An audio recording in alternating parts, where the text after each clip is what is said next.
ஒரு அடர்ந்த காட்டில் சிம்மராஜன் என்ற பெயருடைய ஒரு சிங்கம் இருந்தது. அது காட்டில் ராஜா என்பதால் எப்போதும் தான் மிக பெரியவன் என்றும் தன்னை விட யாரும் வலிமையானவர்கள் இல்லை என்றும் நினைத்து கொள்ளும்.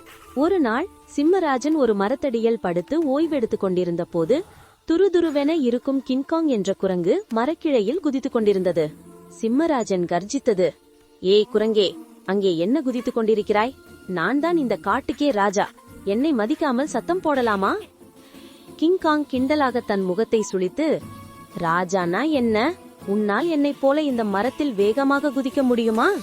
என்னால் நீ போக முடியாத இடங்களுக்கெல்லாம் போக முடியும் என்று சவால் விட்டது. சிங்கத்துக்கு கோபம் வந்தது. என்னை பார்த்து சவால் விடுகிறாயா? நான் வலிமையில் பெரியவன், நீ சிறியவன் என்று உருமியது.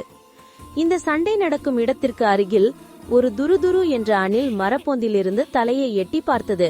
சிங்கம் குரங்கு இருவரும் சண்டையிட்டதைக் கண்டு அணில் சிரித்தது. என்ன சிம்மராஜா, கிங்காங், நீங்கள் இருவரும் எதற்கு சண்டையிடுகிறீர்கள் என்று கேட்டது துருதுரு. சிம்மராஜன் பெருமையாக, நாங்கள் யார் பெரியவர், யார் மிகவும் திறமையானவர் என்று பார்க்கிறோம். நான் பலத்தில் பெரியவன், வேட்டையாடுவதில் கெட்டிக்காரன் என்றது. கிங்காங் வேகமாக பேசத் தொடங்கியது. நான் உயரமான கிளைகளுக்கு எளிதில் தாவி போவேன், புத்திசாலி. துருதுரு அணில் அமைதியாக சிரித்துக்கொண்டே, சரி, உங்களுக்கு ஒரு சவால். இந்த ஆற்றின் நடுவே ஒரு சிறிய ஆனால் மிகவும் சுவையான பழம் இருக்கிறது. யார் அந்த பழத்தை முதலில் எடுத்து வருகிறார்களோ அவர்களே பெரியவர், திறமையானவர் என்றது. சவாலை கேட்டதும் சிம்மராஜனும் கிங்காங்கும் ஒப்புக்கொண்டனர். சிம்மராஜன் தன் பலத்தை பயன்படுத்தி ஆற்றின் கரையில் நீந்த ஆரம்பித்தது. ஆனால் அது நீரின் வேகத்தை அறியாமல் வேகமாக செல்ல முடியாமல் தத்தளித்தது. கிங்காங் தன் தாவி செல்லும் திறமையால் ஆற்றின் குறுக்கே உள்ள கிளைகளை பிடித்து போக முயன்றது.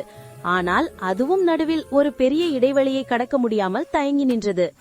இருவராலும் தனியாக பழத்தை எடுக்க முடியவில்லை. அப்போது துருதுரு அணில் ஒரு யோசனை சொன்னது. சிம்மராஜா, நீங்கள் மிகவும் வலிமையானவர். கிங்காங், நீங்கள் உயர தாவுவதில் கெட்டிக்காரர். மற்றும் நானோ மிக சிறியவன். என்னால் எங்கு வேண்டுமானாலும் பூந்து செல்ல முடியும். அதனால் பெரிய வேலையை முடிக்க 3 திறமைகளும் தேவை. சிம்மராஜன் தன் முதுகில் அணில் மற்றும் கிங்காங்கை ஏற்றிக்கொண்டது. கிங்காங் சிம்மராஜனின் உதவியான் உயரமான கிளையை அடைந்து ஆற்றின் நடுவில் இருந்த அந்த பழத்தை பார்த்தது. ஆனால் பழம் ஒரு குறுகிய பொந்தில் இருந்தது. கிங்காங்கின் கை நுழையவில்லை. உடனே துருதுரு அணில் வேகமாக கிளை வழியாக ஓடி அந்த சிறிய பொந்திற்குள் நுழைந்து பழத்தை எடுத்துக்கொண்டு வெளியே வந்தது. மூவரும் சேர்ந்து கரையில் அமர்ந்து பழத்தை சமமாக பிரித்து சாப்பிட்டார்கள். கதையின் நீதி, சிம்மராஜன் சொன்னது உண்மைதான். நான் பலசாலிதான். ஆனால் என்னால் நீந்தத்தான் முடிந்தது, உயர போக முடியவில்லை. இனிமேல் என்னை தவிர வேறு யாரும் திறமைசாலிகள் இல்லை என்று நினைக்க மாட்டேன். கிங்காங் சொன்னது, என்னை மன்னித்துவிடு சிம்மராஜா. தனியாக என்னாலும் பழத்தை எடுக்க முடியவில்லை.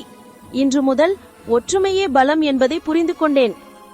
இந்த கதையின் அறிவுரை, யாருமே எல்லா திறமைகளையும் பெற்றிருக்க முடியாது.